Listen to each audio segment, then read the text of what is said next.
I don't believe in yelling or spanking, but now I'm second guessing myself. How do I stay true to my values when my family thinks I'm too soft? I'm really clear that kids go as far with whomever as they can, as that person will permit them to go. They know what the boundaries are with each individual. Auntie this, uncle that, grandma so and so. They know what their boundaries are with each person, and they respect those boundaries with those people. So if the child is not respecting mom's boundary, grandma will find that the child will respect grandma's boundary. Welcome to Ground Control Parenting. I'm Carol Sutton Lewis. For years, I've been having conversations with experts and parents about how we raise confident, curious, resilient Black children. But some of the best conversations I have aren't on the mic. They're with the mom friends I call to bounce things off of. So I thought, why not bring that energy here? So from time to time, we're going to do just that. Welcome to On the Ground, where three moms sit down to talk through the parenting moments that challenge us, change us, and connect us. Let me introduce the women at the table.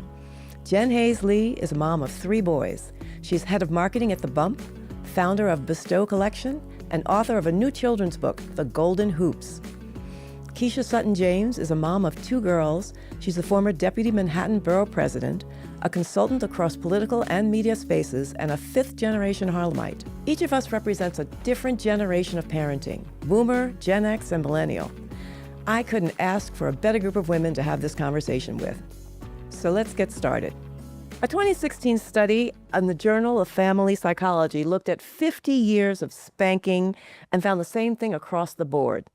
It's linked to more aggression, more behavioral problems, and worse mental health outcomes in children, regardless of race or background. That research has fueled a whole movement towards gentler parenting. But for a lot of Black parents, it raises a deeper question. Is gentle parenting a rejection of how we were raised or an evolution of it? How are you guys handling this move from the parenting that we grew up with, the discipline that we grew up with, to this more gentle approach? I actually didn't grow up with a very hardcore parenting, surprisingly, because given my age. Hardcore discipline? Hardcore discipline. My husband did. I didn't.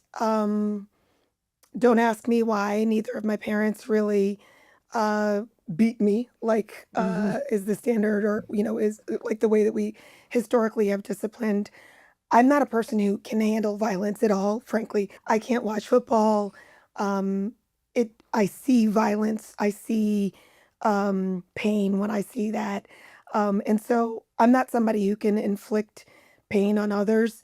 It just doesn't. It's not natural for me, to be frank. It's always been really obvious to me that we inherited the violence that was inflicted upon us by slave masters, and then turned around and inflicted that same violence on our children. Frankly, understand why, because the stakes were so high for our families, and frankly, they still are so high for our families and our children. I understand why we have inherited that. I understand why we take this approach in parenting. It's just not something that I personally have been able to do. I will be very clear. My younger child is much more difficult or much more challenging in terms of parenting with words. She's a tougher kid than my older one is. And we'll see. The verdict's going to be out. She's 16. We'll see how this one turns out. I'm praying and hoping that all goes well with the little one. She's a great kid. But, she's 16, so we still have some work to be done, some work to do. And she's not a class clown, but she's a kid who thinks everything is funny. And there are times when not everything is funny. There are times when you need to listen to your parents, and you need to listen to elders, and you need to stop making a joke of things. Right. But let's just say she brings levity to every place that she goes to. Jen, three boys. How are you handling the discipline? So, what's really interesting? I, like Keisha, did not grow up with spanking. My mom, who raised me, was a psychiatrist. So everything was solved with feelings, words, talking. So we actually have that in common. But I do have to say, me as an only child, one daughter in the household is very different than raising three boys. I will say that my husband and I have different philosophies, or we grew up differently. There's not spanking that happens in the household, but I will say I could probably count on one hand where we've thought about it, and maybe twice where like one or two of my kids really needed a different type of enforcement. But I think in general, in today's parenting, there's a lot more sort of trying to understand the root cause of why something is happening or why someone is reacting the way that they are. And even with my youngest, who's 6 years old, I mean, we have these types of conversations with him. And it's interesting. I definitely want to create a space for him to be able to explain himself, understand the context of why something is happening. But I still have to remember at the end of the day, he's a 6-year-old. So it's, for us, the real mechanism for reinforcing positive behavior is taking something away or giving something to reinforce positive. So we rely on that as a mechanism more so than spanking. So I'm the boomer here, and I grew up. Actually, my parents, there was spanking in the household for sure, but not a lot of it. I mean, I was the youngest, so I got to see what would create the circumstance for spanking, and really tried hard to not do that. I never felt, I mean, interestingly, spankings versus beatings, they never called it beatings. We never called it, you're going to get a spanking. It was designed to address the behavior, not any kind of beating. That to me, when I was young, I'd cringe when I'd hear someone say, I got a beating. Just, it's maybe semantics, but or whipping, that none of that, it was, but when our kids were little, they were born before this spanking equals child abuse mantra started. And while neither my husband nor I thought that spanking kids regularly was a good idea, it was kind of reserved in the background, in the back of our minds, where, if we felt like we had to do that, it would be okay. We weren't damaging them. We weren't traumatizing them for life. As it turned out, we really didn't. I mean, I can count on two fingers of one hand when it even came up. But I always say, now that we're in the era of, it's verboten to even talk about spanking, I always say, well, if my child is headed with a fork for the outlet, I don't know that I can really just chat about this. I mean, we have to do something physical. And if they're determined, I still think, I mean, I'm certainly not interested in spanking as a regular means of discipline, but I just think this sort of wholesale, like there is no circumstance ever that you ever used any physicality. Okay, I know people are going to come for me for this, but I certainly think this gentle approach is much better psychologically, and it's good. And I would not, I mean, I can imagine a world in which you never spank your children easily. It's just that I kind of bristle a little at this concept that if you were spanked, that means that you have been completely traumatized for life. So, and there's pinching, there's middle grounds, there's pinching, there's hand slapping.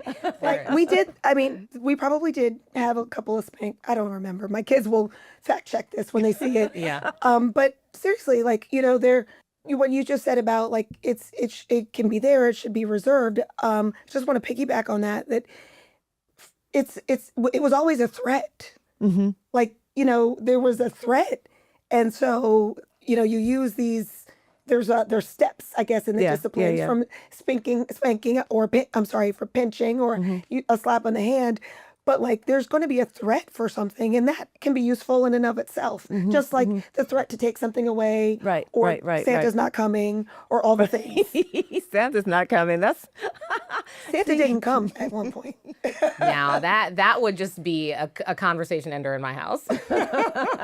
Oh, Santa didn't come one time. Very effective. Yeah, no, it is. Timeout never worked to me as a concept, because I don't know if you can leave them there long enough for it to matter. But I know that timeout has been effective.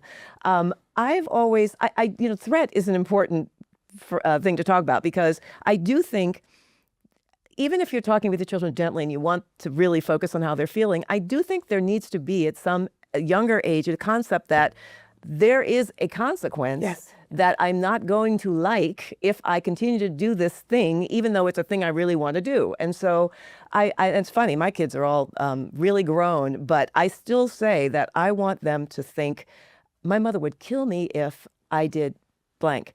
And what I say to them now is, feel free to do blank, but just know, like, give yourself that moment of thought before you do it, just to understand that if this goes wrong, not only will you be in whatever trouble, your mom is still going to be upset. So I think, I mean, all these words, threat, spank, they sound terrible, but our responsibility is to like keep these kids safe and alive. So. Yeah, absolutely. It's so funny because there are levels to this thing, right? And when Keisha mentioned pinching, I mean, we employed something which feels gentler than a spanking. We did do thumping when the kids did something when they were like young, and the outlet example was a perfect one. If you wanted to sort of have a connected sort of consequence to something that you don't want them to ever do again. So we did like gentle thumps, if you were. But I remember when I was growing up, my mom, who was again a psychiatrist, very gentle, relied more on words. When my cousins would come over and do something wrong, she would do these little these like back of the hand slaps. And now in adulthood, my grown cousins will tell me how like laughable my mom's back of the hand like slaps were. They were like, your mom was not doing anything. We would literally laugh at her after she would do that. So, I guess it sort of depends on who the threat is coming from, how viable they believe it to be. Yeah, I guess that's right. But can we say anything about gentle parenting? I mean, you're in the throes of it. I mean, because your kids are little, how does that manifest itself? What is that like? I've seen it go wrong. In some cases, I will not name my friends or their children, but I've actually had other kids retaliate and say, if my mom does something that is too harsh in their opinion, they'll call Child Protective Services. Like, this is coming from an 8-year-old, and the fact that they even know to say that as retaliation means that maybe the pendulum has swung a little bit too far. But for us in our home, we try to talk. Each of my kids are so different. I've got 3 boys, but it's literally like a DNA experiment because it's 3 little different combinations of how they reacted to certain things. So for one of them, timeout, looking at a wall might work. For the other one, the threat of no Christmas, no birthday, it works, like time-bound threats. And then, of course, I have another one who devices are the end-all be-all. So it works. So it's just, I think you have to parent each child differently. Right. And so we employ whatever we feel will be most effective with each child. Yeah, no, that makes sense. That makes sense. I think a lot about respect. I mean, certainly you want to discipline your child so that they're not going to hurt themselves or hurt someone else. But you're also trying to teach them your values. And for me, you talked about the 8-year-old telling his mother about father about calling the Child Protective Services. We all know our triggers. And for me, a smart alecky little kid trying to tell me they know better is just, it's a trigger. And I wanted to make sure that I raised my children to understand this was not going to happen. And so while I really do believe in talking to kids about feelings, it's really important to start when they're little because you really need to do it when they're older. You can't, when the threat goes away of harming them in any other way. No, it's good practice. But I think I think it's all your value system, the value that you put on. Some people don't mind if their kid, they think it's an expression, it's a good expression, a creative expression if the child thinks enough to say, oh, I'm going to call Child Protective Services. But for me, that's a respect thing. And to your point, you parent each child the way they are, and you have to know who you are when you're in the process. I can't tell you how many children I know have said that. I know my children have said it. And I think the response was, okay, that's great. And then that means you'll be in foster care. That's what you wanted to. That is the right response. That is the right response. If that's what back to consequences. That's what you think you want to do. I'll go to jail. You go to foster care. You'll see where you end up. And that's, you understand, you can live with my rules, respect, or you can threaten me and I'll threaten back. And but also in reality, this is how this plays out. But I will say, to your point around parenting, knowing your child, who you're parenting, this is something I talk about a lot amongst like my friend groups. In particular around this issue though, my older daughter is like me, very sensitive. I don't sound like I'm sensitive because I've been talking about threatening and stuff, but I am a really sensitive and emotional person. And I remember my older daughter being really a tot. She was probably 3, a little tiny thing, and I don't remember what I said to her, but she came to me. I remember exactly where we were on the threshold between my living room and my kitchen. And she was a tiny little thing. And she said, "Mommy, what you said to me hurt me right here." And she pointed to her heart. And I was like, oh, I got a chill just now thinking about it. I was like, I have a really sensitive child, and my words physically hurt her heart. And that was plenty. Like, I knew that with her, that was like my words were going to be sufficient, and that I also needed to be really careful and thoughtful about how I spoke to her. Yeah. I remember literally the girl had gone away to college, and I used a curse word talking to her, and she's like, "You're not gonna curse at me." And I was like, "You're right, actually." She's a grown, she's away at college, and I was like, she set her boundaries, and I knew that I knew better than to curse at this child because these words mean so much to her. But I'm so proud of that girl. And I'm proud of both of my children. But it was in those moments, like that moment when whatever it was that I said, don't remember what it was about. I don't remember exactly what I said, but whatever it was literally caused pain, physical pain in her heart. And that was powerful. And this also speaks to who, knowing your child and what works with each child. So now I've got a question for you from a parent. We've found some questions that parents often ask. So I need you guys to be advice counselors for this parent. My 7-year-old talked back to me in front of my mother, and my mother was horrified. She pulled me aside and said, "I'm raising a disrespectful child.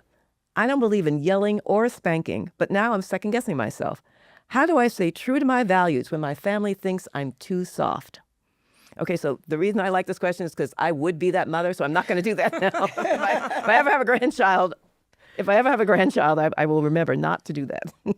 But what do you say to this mom? This one hits really close to home for me because my father-in-law actually lives with us, and he is just like the grandmother in that scenario. If my kids ever even fix their face to say something disrespectful to me or to talk back or be smart alecky, he puts the kibosh on it right away.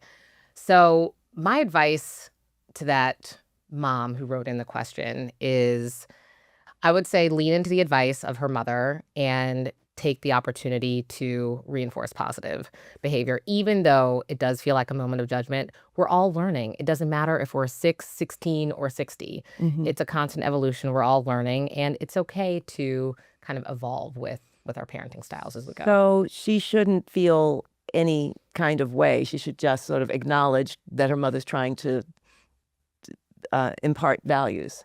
Exactly. I think it's imparting values and still, be who you are. If her mother is saying spank and she doesn't believe in spanking, I'm not saying go outside of like what you hold to be, the values that you want to govern your house with. But if there's a behavior that caused that reaction from one of her kids, then yeah, I think embrace it and find your own way to discipline in that moment, something that feels comfortable. But whatever the mother was reacting to probably was a moment to be addressed. I'm still wheels turning on this one. I have to say, I think it's really important. I think it's a great opportunity to engage in conversation with mom, like for mom and grandmom to engage in a conversation, obviously not in front of the child, but to engage into a conversation about why, why do I parent this way? Why did you parent that way? What are the benefits and drawbacks of each? Because I agree with you, there, I'm sure, is value in what mom was sharing.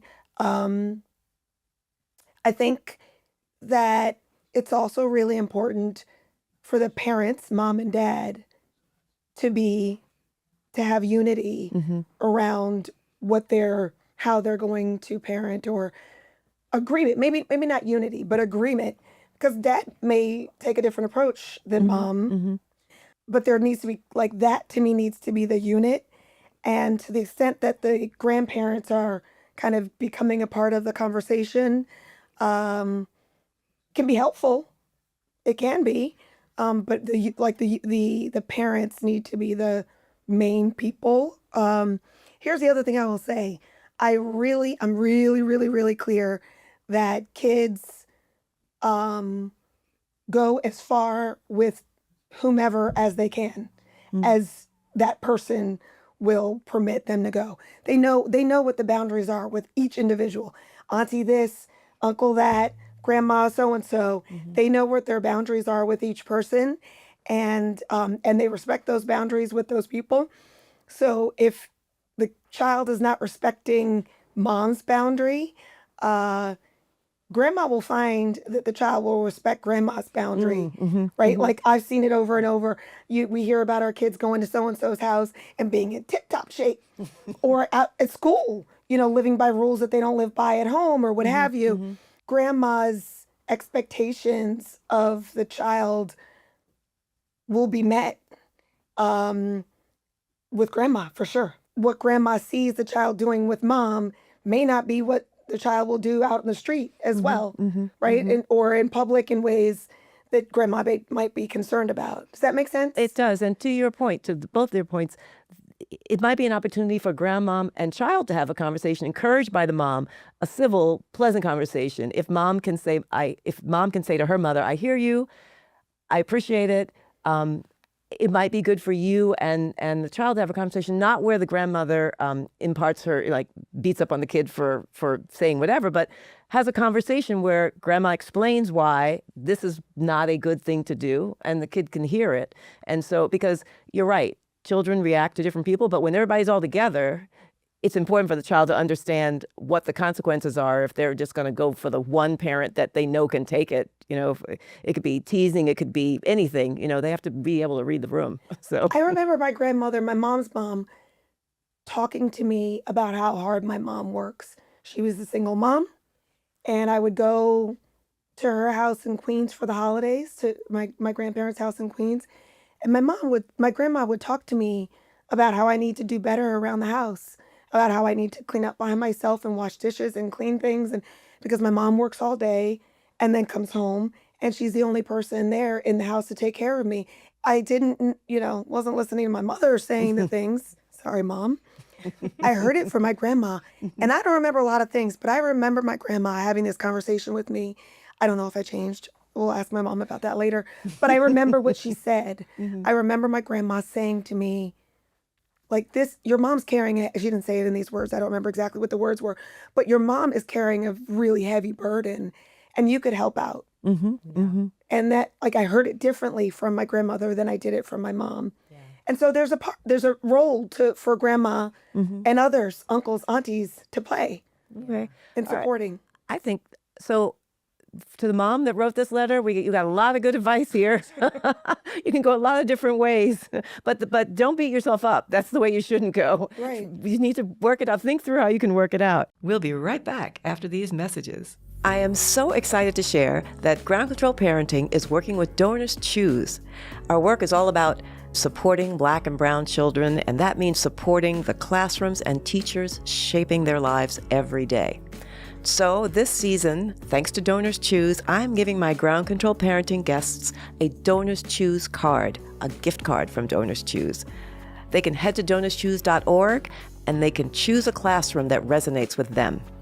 It's such a simple way to do so much good. And trust me, the thank you notes you get from the classroom are amazing and so worth it. Thank you, Donors Choose. Welcome back to the show. Now I want to talk about how our parents did it versus the way that we do it. And we kind of touched on this already, but just a stat for you. Black children are suspended from school at 3 times the rate of white children. Now, that's not new. We know this. It's been true for decades, unfortunately. And for generations, Black parents have had to think about discipline differently, knowing that the world will be harsher on our kids. You talked about this earlier, Keisha. Harsher on our kids if they stepped out of line. So how did that shape the way we were raised, and how is it shaping the way we raise our own children? This is such an important question because it's one that I think about on a daily basis, even with the language that I choose to use with my own kids. And Mhm. because I'm raising Black boys, I have to be thoughtful about not using the words like lockdown or anything that feels overly punitive or like it's tied to the prison system, Mhm. right? It's Mhm. like when I'm Mhm. thinking about timeout, I don't want to, say like you're in lockdown for the next, 15, 30 minutes. It's something that I have to consciously like correct in real time. But it is so it is so important to think about the stats. And like I said, when I was raised, I was, it was one daughter in the household, single mom, and I was a really good kid. So she didn't really have any problems out of me. But for my boys, I really just want to make sure when I send them out into the world that they know how to govern themselves and they don't put themselves in a position for someone else to be overly punitive with them. Mhm. And that's the job, right? The job is just trying to make sure that they can be safe, of course achieve, but certainly not get put in a box, right? I just try to do as much as I can to ensure that they know what is right and what's wrong when I'm not there. Mhm. And sometimes we'll even give them scenarios and we'll say, okay, if X happens on the playground, or if a little girl says this to you, how will you react? And so we Mm. try to be somewhat proactive in Mhm. terms of, Mhm. describing scenarios that are age appropriate. Mhm. And I've established something with my boys where I will ask a lot of questions, at the end of the week or even at the end of a school day. And I'll really inquire about what happened and how it happened. And I'll give you one example that is something that we're dealing with currently. When my youngest son lines up, when he queues up to go into his classroom, Mhm. he tries to be the first one there. He wants to be first in line. But there's an issue right now where there's a little boy who is not Black who will come late and he'll always run to the front of the line. Wow. And Wow. the teacher allows it. Hmm. And so this has been a teaching moment for us. How do you deal with that? Are you flagging it? Are you telling another adult? And I'm so, so proud of my 6-year-old because what happened most recently is that there was a little Black girl who actually happened to be first in line. And this young boy, not Black, came up and did it to the little Black girl. And that is when my son raised his hand and said, hey, hey, she was first. Mhm. Mhm. And as a mom who is teaching my son to not only, be able to care for himself out in the world, but also to be conscious about other children and especially other children that look like him Mhm. because we're all we got, Mhm. that was something that just made me so incredibly proud. Mm. And it means that he's learning and he's understanding about the world and in his own 6-year-old universe, being the first in line and not having someone take something away from you means something. And knowing how to defend yourself and defend yourself with words and not defend yourself, out of anger. Mhm. Mhm. Goodness gracious, I just want to dive into that story. It's funny, I was actually thinking about a similar story when my daughter was bullied when she was 6 years old. And it's funny that that's where you literally where you went, because your story's better than mine. No, but seriously, she was bullied by a Black girl when she was 6 years old at a predominantly white school. And I remember like daily having to work with her to figure out how to handle this, talking to the school, talking to the other parents, trying to get to. I knew what was at the root cause of what was happening there, and trying to um, work through that. In the end, the girls ended up being friends. They were school together for a long time and ended up being friends. But in the moment when it was the moment when the girl popped another little girl in the nose, that my daughter spoke up and defended the other girl who was white. And I was so proud of her advocacy and clarity around, physical boundaries, etc. And that was actually the end of the bullying, full stop. That incident, and then took some years for them to become friends. But the pride that I had in my child for the fact that she spoke up for this other little girl, it reinforced in me that we were doing the right thing. Um, that our child understood not just boundaries and how to treat one another, but that it's each of our responsibilities to be responsible for our neighbors and to speak up for our friends, and to speak up for people, frankly, who are not even friends. We're seeing a lot of that in terms of like political activism right now. It's seeing other people's humanity that is, what we were teaching at that time. And your little boy also brought chivalry into it. I'm loving it. Yeah. Yes, Yeah. sir. I love that story too, because it is about community, and there's so much even in their little 6-year-old universes that can be tied to things that are happening now at Absolutely. large. I have two quick things just to add on to that. First of all, I think we should note that all bullying things you have, it's there's a temptation to make it sort of racial and racially stratified. I mean, black on black crime in elementary school actually happens. I'm being flippant, but what I mean to say is our children are going to experience this from a lot of different people. So we have to be careful as parents not to just focus on the racial incidents. And the other thing that I will say is I understand really well the pride when your child does what you feel in your heart is the right thing. We had an incident with one of my sons where he was in high school, and when I explain, you'll see why it was sort of pride but concern. He was at a party. It happened that it was he was one of the few, if one of a handful of black people at the party, and the party had overrun the apartment, and they were all asked to leave the apartment. They were gathered in the lobby of this very posh building in Manhattan, and it happened that some of the neighbors didn't like that all these teenagers were hanging out in the lobby, and chose to focus on my son as being the issue. They wanted to take issue with him being there, despite the fact that it was a group of people. He's explaining this to my husband and I, and he's talking about how this guy took him on, and he took the guy right back on. He was sort of, not even defending himself, but, really curt with the man and explained, he was standing up for himself very admirably. But as we're listening to this story, we're thinking, great. But in our minds, the scenario could have played out very, very differently, and it worked out fine. The guy didn't. It accelerated a little, but it didn't accelerate beyond the guy getting upset and my son standing his ground. But with our kids, we got to just put that little extra bit of information that even though it's the absolute right thing to defend yourself and to hold yourself and to not let someone try to bully you or berate you, there could be some circumstances where you have to understand the consequences. I mean, he was fine. It was fine. But we were thinking, now, how do we advise him on this? It's like, you did the right thing, son. But if they'd called the police, they would have taken you away. This is what ground control parenting is all about. We have an extra thing that we have to focus on with all of our children. It's like the right way to go, and then the way the real world is, and how we make it all work. So, but speaking of making things work, I want to just ask you to wrap up, what is the one tool that's helped you navigate discipline? Do you have one? Because I need to think about mine. Me too.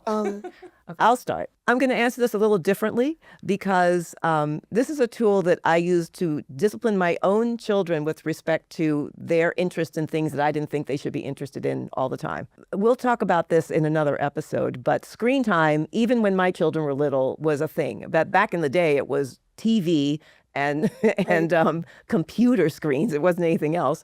But I had two things that I was focusing on when they were little. It was screen time, and then dessert versus sweet desserts, a lot of sugar, because everybody was a big sugar fan, and they were cursed with a mother who was very focused on the delirious effects, the bad effects of sugar, and so I didn't want them to have sweet desserts every night. So the discipline tool was, we would sit down every Sunday and we'd get the calendar, and there were sweet days and fruit days, because I didn't want to make dessert the bad thing. I wanted to make sort of what you had for dessert was a choice: sweet days and fruit days, and screen days and no screen days. And so we would plot them out. They got certain number of ones each week, like you'd get 4 sweet days and choose them. I mean, so every week you could choose. So if there was some birthday party you wanted to go to and it was, make that a sweet day, and mom's saying absolutely nothing. And the rule was, when you pick the days, mom had to be quiet. I couldn't say, you can't have 2 bowls of ice cream. I mean, I couldn't say, are you sure you want to eat that? I guess I'm revealing what kind of mom I am, but anyway, so I know that's not the discipline that we've been talking about, but I'm thinking about the discipline of our children not being able to do what they want to do. But the point, I guess, is that it was a negotiation. We talked about it, and that can work with all kinds of disciplines. Like, here's the consequence. Here's the bad consequence we're trying to avoid. Here's ways that we can get around it. And if everybody agrees, then maybe everybody will be good. It'll be easier to do. That was my tool. I guess I'll hop in. First of all, I wish you had told me about that a long time ago. That is super cool that you planned out. I always felt like I wasn't the most, I'm not, the most organized and intentional. That planning, first of all, I could barely just plan out the meals for the week, not to mention planning out wow, I'm amazed by that. I would say my tool, I've already talked about, it's the threat. It was, I think the thing, there was always the threat that there would be a consequence. That is probably the tool that I leaned on the most is probably the threat. That sounds so bad, but no, but being honest. Yeah. I, a threat of something being taken away, like you said, that's, or threat of a popping or a spanking, because you don't have to employ it if you threaten and it works. If the threat works. Threats work. If the threat works, take it. What's that phrase go? If the shoe fits, wear it. If the glove fits. If the glove fits. Oh no, we don't want it if the glove fits. Yeah, if it fits. Yeah, no. Let's say if the threat works, use it. There you go. So mine is more of a resource. We're trying to build a meritocracy in our home. And then I guess the other end of the spectrum is a consequence-based environment like Keisha. So my resource is my girlfriend group. There's about 5 moms that we share, compare, contrast pretty much everything. Yes. So we literally on a very regular basis will ask what each other is doing. Like how are you handling chores and rewards for chores? How are you handling screen time? Like how many hours or how many minutes are we giving now? Just to sort of keep up with what the norm is, because I think there is an area of wanting your children to be able to enjoy the screen time, enjoy the games that their other friends are playing. You don't ever want them to feel like they can't be included in the things that are sort of popular and normal, so to speak. So my best resource is my girlfriends. What are we doing now? And this sort of crowdsourced parenting is something that I gladly and admittedly am definitely all in on. So I have said this a million times already. I'll say it a million times more. I love parent groups. I love talking to parents about what they're doing. To me, it's the only way that you can actually, it's a skill set. And how do your skills get better? You talk to people. But I'll tell you, it's valuable to have this even after your kids are gone, because what ultimately happens is you use your friend group to say to them the things you want to say to your children, but you cannot say. Yeah. So there's a cathartic effect. I mean, now you're asking them about, how much time are you getting? Later on, you're saying, okay, she or he did this, and here's what I want to say. I know it's not the right thing to say, but I just have to say it. Yeah, so awesome. So hold on to them, because it's very useful no matter how old your kids get. Yeah. That's it for this week's On the Ground. Thank you, Jen and Keisha, and to everyone for joining us. We'll be back soon with more parenting conversations. If you enjoyed the conversation, please tell your friends and share, like, and subscribe. Make sure you rate and review the podcast where you find your podcasts. For more parenting resources, please check out www.groundcontrolparenting.com. You can also find us on social media at Ground Control Parenting. This episode of Ground Control Parenting podcast has been sponsored in part by Paramount. Until the next time, take care.